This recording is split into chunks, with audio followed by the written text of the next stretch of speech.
Monika Hellwig was my former professor, incredible scholar, great person. It's a great honor for one of our faculty members, someone as talented as John Cavadini, to get this award named in her honor.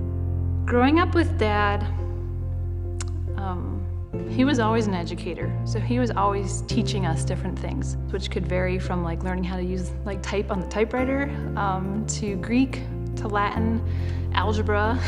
So we were always learning something. John is a prayerful man, and he's a man who clearly has deep convictions of faith, and his theological reflection flows out of that.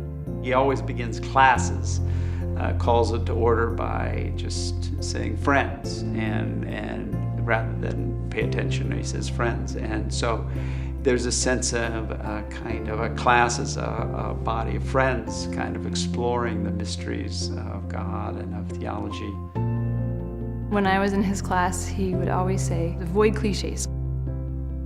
The reason he says that, right, is to invite us to have our own voice, to have our own intellectual pursuit, right, to seek to understand these things that we read, that we think, that we believe. There's an authenticity to his teaching and even just to his daily conversations that you know, here's not just someone who studied this, here's someone who's got this written on his heart.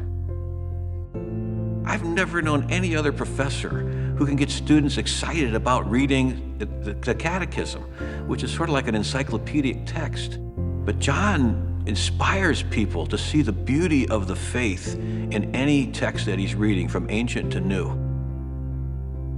I have given my life really to Catholic higher education because I so deeply believe in it. I so deeply believe in what it has to offer our culture.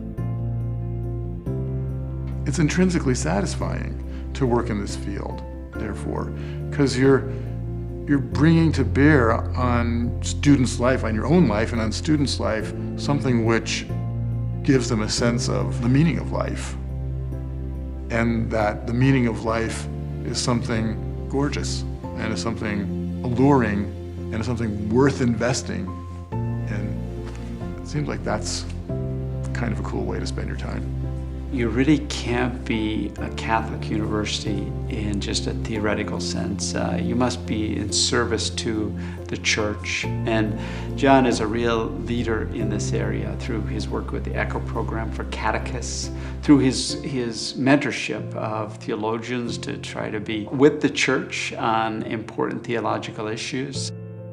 So it's so appropriate that he's held up not only for himself, but so that he can provide an example for the rest of us.